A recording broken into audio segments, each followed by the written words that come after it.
Acciones concretas. Es cierto que hubo mucha violencia contra la gente, pero también en el texto les explican que cuando ya no hubo separación ni divisiones, ya no necesitaron golpearnos tanto. A diferencia de los nazis, que aunque estuvieran conformes todos, seguían matando gente, pero eso ya lo veremos volviendo de vacaciones. Entonces, decimos, ya no hay más partidos políticos más que el fascista, tenemos un partido único. Tenemos una centralización del poder, que significa ya no hay autoridades locales. Todas vienen desde la capital y todas las pone Mussolini. Como lo que hizo don Porfirio, ¿no? Todos los alcaldes, los gobernadores, eran de su grupo, entonces podía hacer como quisiera y le ayudaban a monitorear que su plan se llevara a cabo. Entonces, centraliza el poder. Hay censura con los medios, si bien es cierto que se cierran periódicos y se desaparecen editores, también lo que se hacía era reemplazar a los editores que eran críticos por unos que fueran porristas de la administración en turno, para que quien consumía ese periódico, entonces consumiera el discurso oficial. Se les compraba o se negociaba esa parte.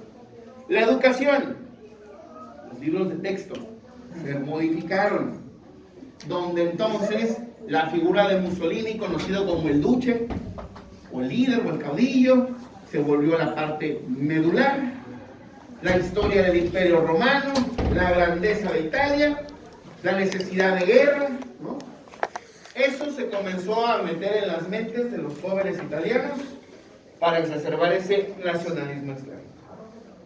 Y entonces, aquí es donde yo les comento, ojo y mucho cuidado con los libros de texto gratuito, porque por eso son gratis, para que toda la escuela básica esté estandarizada en los programas, y los programas son el discurso del gobierno en turno.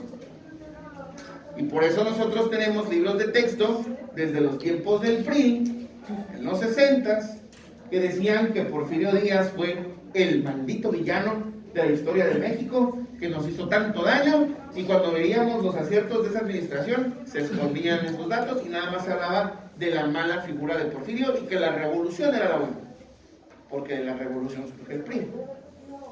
Y ese discurso lo aprendimos en primaria y secundaria, ustedes, sus papás, sus abuelos, porque ese es el discurso del Estado. Y ahora que tenemos una cuarta transformación y que hay un programa nuevo de estudio, sí sería interesante echarle una ojeada principalmente a dos materias, cívica y ética, e historia, para ver cuál es el discurso que van a imponer ahora.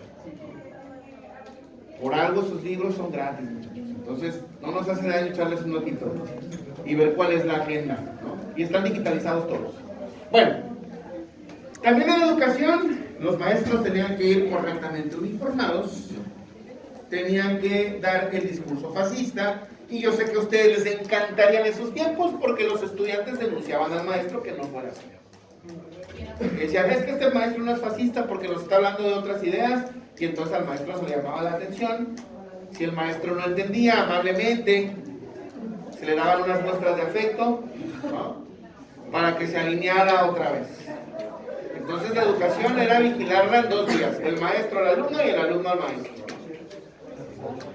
Y en el Tratado de Letrán pues se da esta unión entre el Vaticano y Mussolini. Quiere decir que el Vaticano respalda lo que está haciendo Mussolini. Mussolini lo que hace es darle al Vaticano su autonomía, se vuelve un Estado, que ahora ya lo hablamos como el Estado del Vaticano, aunque no le guste la Iglesia, se lo deben a Mussolini, pero también eso permite que se separe la Iglesia del Estado, y eso también se lo deben a Mussolini en Italia, aunque no les guste.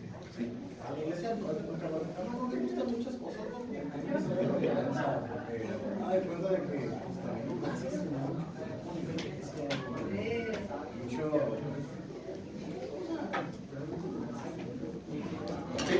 o sea, la iglesia estaba metiendo cosas que eran los más sanos, Así es. y de ahí se acaban el oro, y de ahí se forma. Vamos entonces ahora a los resultados, si es que se consideraron resultados. Se los voy a listar yo aquí.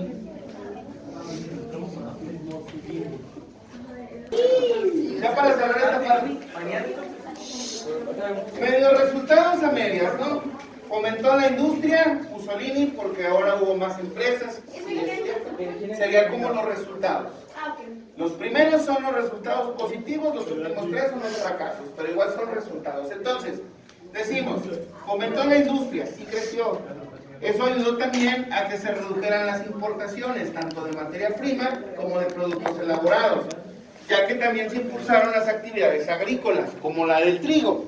Para poder impulsarlo, tuvieron que recuperar muchas tierras para destinarlas a la agricultura, principalmente a las zonas pantanosas, y en algunas zonas se impulsaron programas de riego para poder aprovechar los espacios cercanos a las montañas. Entonces, de esa manera, hubo más trabajo tanto en el campo como en la ciudad. Sí. Esto ya es de los 30 en adelante. Sí, sigue siendo nada más que esto ya son como que sus resultados. Estas son las acciones y esto que trajo, ¿no? Profe, ¿qué detendría una invasión del Vaticano? O sea, no tienen ejército, Lo que pasa es que el Vaticano se le respeta como la sede de la Iglesia Católica y en realidad pues nadie le declararía la guerra a la Iglesia en el presente. Ahora persiguen otros intereses que no tienen ya que ver con la religión. Quizá en el pasado hubiera sido así, pero ahora ya no tanto, ya no es que... Bueno, ahora sí. Decimos, se impulsó la obra pública para generar más trabajo, con el mismo modelo que usó Roosevelt, que esa parte no hay mucho que moverle. Esta parte sí es interesante. A ver, ahí atrás, muchachos. Decimos, para los trabajadores, el Estado mediaba directamente con ellos. Para que no hubiera huelgas que detuvieran la producción, se les daban sus jornadas de 8 horas, se les daba un salario competente, se les daban vacaciones. Y entonces, como el trabajador tenía tiempo libre, había que fomentarle entretenimiento donde pudiera gastar. Y decían que se construyeron teatros, plazas públicas, centros para vacacionar, estadios para ir a ver juegos. Se impulsaron eventos de este tipo. Y recuerden, a los que les gusta el fútbol, que nuestra querida selección italiana quedó campeona del mundo en el 34 y en el 38. Italia fue sede del mundial, si no mal recuerdo fue en el 34, donde quedó campeona. Y pues como estamos hablando de un nacionalismo extremo, el país está viéndole también que hasta la selección fue bicampeona del mundo. Nada más que cuando le escarbamos nos damos cuenta que pues hubo amenazas fascistas a los jugadores y pues había que dejarse ganar. Así que esos dos campeonatos de escuadra azurra pues están manchados por el fascismo. Pero a final de cuentas era para el entretenimiento de la gente. Todo esto lo que está diciendo ahorita de que, o sea, Italia se volvió un país mejor, ¿no? Todo eso tiene que ver obviamente con la autarquía, ¿verdad? Porque era más interesada en Ya no dependían de los demás. Sí, ustedes Esto de fascismo italiano tiene que ver también con lo de dentro de la gastronomía, también está muy centrada dentro de la comida italiana y también inclusive la comida italiana es centrada. Lo que pasa es que Italia se posicionó como un lugar de turismo y para atraer gente había que hacerlo, por lo que estaba como el Coliseo y algunos otros lugares de la historia y la parte culinaria. Entonces también por eso está muy presente ahí, que sean tan estrictos con la manera en que se cocina ese estilo. Ahora, en cuanto a las cosas negativas, sí hubo un incremento económico, pero nada más en el norte de Italia. En el sur no. En el sur hubo rezago, porque fue la zona agrícola. Hubo mucha migración interna, y cuando tenemos migración interna de ese tipo, del campo a la ciudad, entendemos que no está bien entonces el modelo que traen, porque entonces la gente ya no está quedándose en las zonas rurales donde se producen los alimentos. Los servicios sociales de dudosa calidad, los hospitales sin medicinas, sin camas suficientes, muy poco personal, parecido a algunas cosas de nuestro contexto actual, ¿no?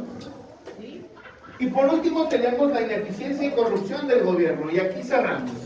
Si alguna vez, a ustedes sí los conozco, así que es mera coincidencia, si Si alguna vez hicieron equipo y en el equipo había uno que quería controlarlo todo y que quería meterse en el trabajo que le tocaba a cada quien, al grado en el que ustedes llegaban con el profe y decían que querían trabajar aparte, es lo mismo que pasaba en la administración de Mussolini.